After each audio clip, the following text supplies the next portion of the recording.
वृंदावन की पावन भूमि पर जब भी प्रेम की बात होती है तो सबसे पहले राधा और कृष्ण का नाम लिया जाता है। उनका प्रेम संसार के किसी साधारण संबंध की तरह नहीं था। वह आत्मा और परमात्मा के मिलन का प्रतीक था। इसलिए जब लोग यह प्रश्न पूछते हैं कि राधा जी की मृत्यु कैसे हुई, तो उसके उत्तर में केवल एक घटना नहीं बल्कि एक गहरा आध्यात्मिक रहस्य छिपा हुआ है। यह कथा उसी रहस्य को प्रकट करती है। राधा जी का जन्म ब्रजभूमि में हुआ था। बचपन से ही उनका मन श्री कृष्ण में रमा रहता था।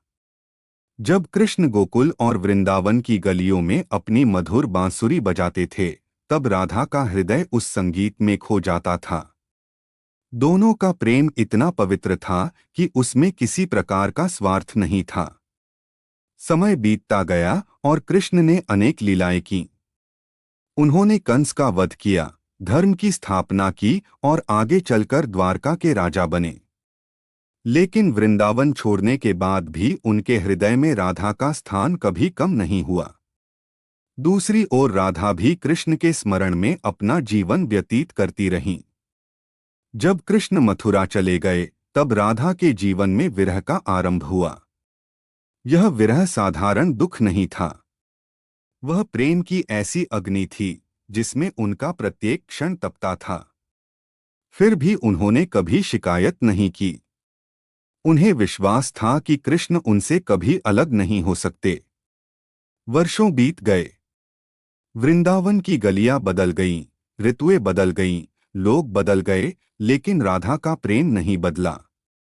वह हर सुबह यमुना तट पर जातीं और कृष्ण की स्मृतियों में खो जातीं। उनकी आंखों में आंसू होते, पर हृदय में अटूट श्रद्धा होती। कहा जाता है कि जैसे जैसे समय बीत रहा था, राधा का शरीर दुर्बल होता जा रहा था, लेकिन उनकी आत्मा पहले से अधिक तेजस्वी हो गई थी। उनके लिए संसार का प्रत्येक दृश्य कृष्ण का ही स्वरूप बन चुका था। वृक्षों में, पक्षियों में, यमुना की लहरों में उन्हें केवल अपने प्रियतम का दर्शन होता था। द्वारका में रहते हुए भी कृष्ण कई बार राधा को स्मरण करते थे। उनके राजसी जीवन के बीच भी वृंदावन की यादें जीवित थीं। जब भी वह बांसुरी को देखते, उनकी आंखों में राधा की छवि उभर आती। एक दिन कृष्ण को आभास हुआ कि पृथ्वी पर राधा की लीला अब समाप्ति की ओर बढ़ रही है। उनके हृदय में एक अद्भुत वेदना उत्पन्न हुई। उन्होंने निश्चय किया कि वह राधा से अंतिम बार मिलेंगे। उधर राधा को भी एक दिव्य संकेत मिला। उन्हें अनुभव हुआ कि उनके जीवन का उद्देश्य पूर्ण होने वाला है। उन्होंने अपनी सखियों को बुलाया और शांत भाव से कहा कि अब वह समय निकट है जब उनका मिलन अपने प्रियतम से होगा। सखियां यह सुनकर व्याकुल हो उठीं। उन्होंने राधा से पूछा कि क्या वह उन्हें छोड़कर चली जाएंगी। राधा मुस्कुराईं और बोली कि जो कृष्ण में समा जाता है वह कहीं नहीं जाता। वह सदा प्रेम के रूप में जीवित रहता है। कुछ दिनों बाद एक शांत संध्या में वृंदावन का वातावरण अत्यंत दिव्य हो गया। यमुना की लहरें मंद गति से बह रही थीं। पक्षियों का कलरव भी जैसे थम गया था। ऐसा प्रतीत हो रहा था कि प्रकृति स्वयं किसी महान घटना की प्रतीक्षा कर रही है। उसी समय कृष्ण वृंदावन पहुंचे। वर्षों बाद उनका आगमन हुआ था, लेकिन इस बार उनके चेहरे पर बालपन की चंचलता नहीं, बल्कि गहन करुणा और प्रेम का भाव था। वह सीधे उस स्थान पर पहुंचे जहां राधा निवास कर रही थीं। जब राधा ने कृष्ण को देखा तो उनकी आंखों से आंसू बहने लगे। यह आंसू दुख के नहीं, बल्कि उस आनंद के थे जिसकी प्रतीक्षा उन्होंने वर्षों तक की थी। कृष्ण भी कुछ क्षणों तक मौन खड़े रहे। दोनों के बीच शब्दों की आवश्यकता नहीं थी। उनका प्रेम इतना गहरा था कि मौन ही सब कुछ कह रहा था। वर्षों का विरह उस एक क्षण में समाप्त हो गया। कृष्ण ने राधा का हाथ अपने हाथ में लिया।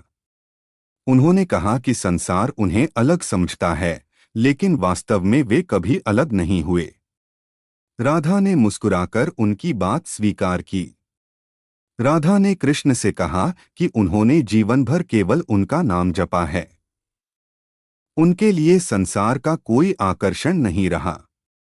अब उनकी एकमात्र इच्छा है कि उनका मन सदा कृष्ण में ही स्थित रहे।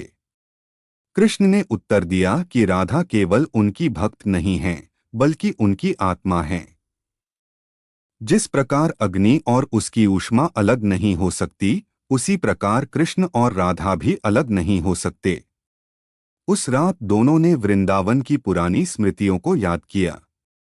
यमुना तट, रासलीला, बांसुरी की धुन और बचपन के वे अनगिनत क्षण जो प्रेम के अमर प्रतीक बन चुके थे।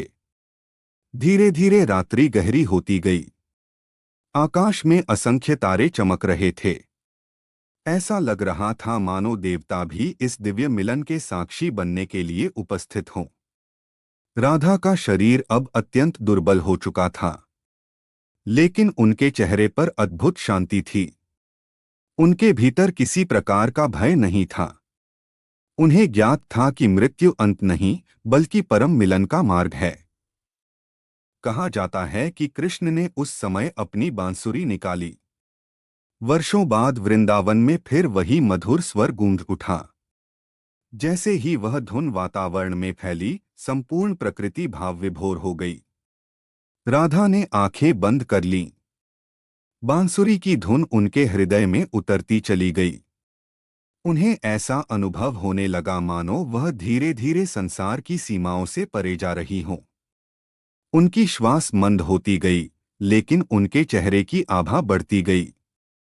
सखियां आश्चर्य से यह दृश्य देख रही थीं। ऐसा प्रतीत हो रहा था कि कोई दिव्य शक्ति उन्हें अपने साथ ले जा रही है। राधा ने अंतिम बार कृष्ण की ओर देखा। उनकी आंखों में अपार प्रेम था। उन्होंने धीरे से कृष्ण का नाम लिया और अपनी दृष्टि उनके चरणों पर स्थिर कर दी। उसी क्षण एक अद्भुत प्रकाश प्रकट हुआ। वातावरण में दिव्य सुगंध फैल गई। अनेक कथाओं में वर्णन मिलता है कि राधा की आत्मा उस प्रकाश में विलीन होने लगी। कृष्ण शांत भाव से यह सब देख रहे थे। उनके नेत्रों में आंसू थे, लेकिन वह दुख के आंसू नहीं थे। वह उस दिव्य मिलन के साक्षी थे जिसकी प्रतीक्षा युगों से थी। धीरे धीरे राधा का शरीर निश्चल हो गया, लेकिन उसी क्षण ऐसा लगा मानो उनकी चेतना कृष्ण में समा गई हो। यह मृत्यु नहीं थी, बल्कि आत्मा का अपने परम प्रिय से मिलन था। कहा जाता है कि उस समय वृंदावन की हवाएं भी रुक गई थीं। यमुना की लहरें शांत हो गई थीं और संपूर्ण ब्रजभूमि एक अलौकिक शांति से भर गई थी।